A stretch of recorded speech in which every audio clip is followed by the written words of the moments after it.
7 மாநிலங்களில் நடைபெற்ற 13 தொகுதிகளுக்கான இடைத்தேர்தலில் இந்தியா கூட்டணி 10 தொகுதிகளில் வெற்றி பெற்றுள்ளது.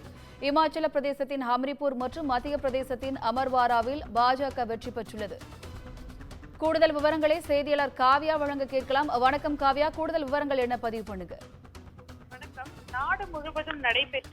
நாடு முழுவதும் 7 மாநிலங்களில் உள்ள 13 தொகுதிகளுக்கான இடைத்தேர்தல் என்பது முன்னதாக நடைபெற்றது. தொடர்ந்து அந்த தேர்தலுக்கான முடிவுகள் என்பது இன்று காலையிலிருந்து தெரிய வந்து கொண்டிருந்தது. காலை 7 மணி முதல் தொடர்ந்து வாக்கு எண்ணும் பணியானது தொடங்கி நடைபெற்று வந்த நிலையில் மொத்தம் உள்ள 13 தொகுதிகளில் 10 தொகுதிகளில் இந்தியா கூட்டணி கட்சியினரும் 2 தொகுதிகளில் பாஜக கூட்டணியும் வென்றதாக தற்போது அறிவிக்கப்பட்டிருக்கிறது. தொடர்ந்து அதனை பொறுத்தவரை பீகாரின் ரூபல்லி தொகுதியில் சங்கர் சிங் என்ற ஒரு சுயேட்சை வேட்பாளர் வெற்றி பெற்றதாக அறிவிக்கப்பட்டிருக்கிறார். அதே போன்று ஹிமாச்சல பிரதேசத்தின் தேரா தொகுதியில் கமலேஷ் தாக்கூர் என்ற இந்திய காங்கிரஸ் கட்சியை சேர்ந்த வேட்பாளர் தற்போது வெற்றி பெற்றவராக அறிவிக்கப்பட்டிருக்கிறார். குறிப்பாக இவர் இமாச்சல பிரதேசத்தின் முதலமைச்சரான சுக்வீந்தர் சுகுவின் மனைவி கமலேஷ் என்பது குறிப்பிடத்தக்கது.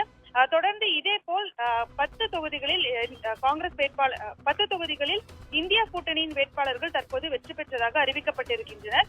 பஞ்சாபில் ஜலந்தர் மேற்கு தொகுதியில் ஆம் ஆத்மி கட்சியின் மொஹிந்தர் பகத் 23,000 வாக்குகள் வித்தியாசத்தில் வெற்றி பெற்று தீர்க்கமான வெற்றியை பெற்றிருப்பதாக அறிவிக்கப்பட்டிருக்கிறார்.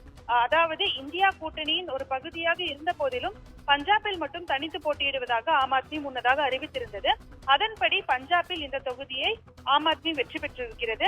இதற்கிடையில் மேற்கு வங்கத்தில் ஜிஎம்சி போட்டியிட்ட அனைத்து தொகுதிகளிலும் அதாவது 4 தொகுதிகளிலும் கைப்பற்றி தனது ஆதிக்கத்தை வெளிப்படுத்தியிருக்கிறது. இமாச்சல பிரதேசத்தின் தொடர்ந்து இந்த வெற்றி குறித்து தெரிவித்துள்ள இமாச்சல பிரதேசத்தின் முதலமைச்சர் சுக்வீந்தர் சுகு வெற்றிக்கு பிறகு அரசாங்கத்தை கவிழ்க்க சதி செய்தவர்களுக்கு இமாச்சல பிரதேச மக்கள் தகுந்த பதிலடி கொடுத்துள்ளதாக தெரிவித்திருக்கிறார். மாநில மக்கள் விழிப்புணர்வோடு இருந்திருப்பதாகவும் இது போன்ற வேலைகள் இமாச்சல பிரதேசத்தில் பலிக்காது என்பதை மக்கள் தொடர்ந்து பாடம் புகட்டி இருப்பதாகவும் அவர் தெரிவித்திருக்கிறார். தமிழ்நாட்டை பொறுத்தவரை விக்கிரவாண்டி தொகுதியில் திமுக வேட்பாளர் அன்னியூர் சிவா 60,000 வாக்குகள் வித்தியாசத்தில் வெற்றியை பெற்றிருக்கிறார். உத்தரகாண்டில் காங்கிரஸ் 2 இடங்களிலும், மத்திய பிரதேசத்தில் அமர்வார் தொகுதியில் பாஜகவின் கமலேஷ் பிரதாப் ஷாஹியும் வெற்றி பெற்றிருக்கிறார். பீகாரில் உள்ள பூர்ணியாவில் உள்ள ரூபாலி சட்டமன்ற இடைத்தேர்தலில் சுயேட்சை வேட்பாளர் சங்கர் சிங் என்பவர் ஜேடியு வேட்பாளரை 8,000 வாக்குகள் வித்தியாசத்தில் தோற்கடித்திருக்கிறார்.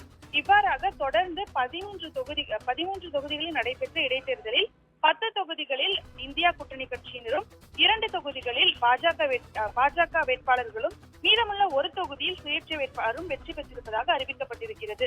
தொடர்ந்து கடந்த மாதம் நடந்து முடிந்த நாடாளுமன்ற மக்களவை தேர்தல்களை பொறுத்தவரை 240 இடங்களை கைப்பற்றி பாஜக ஆட்சி அமைத்ததை தொடர்ந்து இந்த இடைத்தேர்தலானது முதலில் நடப்பது என்பது குறிப்பிடத்தக்கது. கூடுதல் விவரங்களுக்கு நன்றி காவ்யா.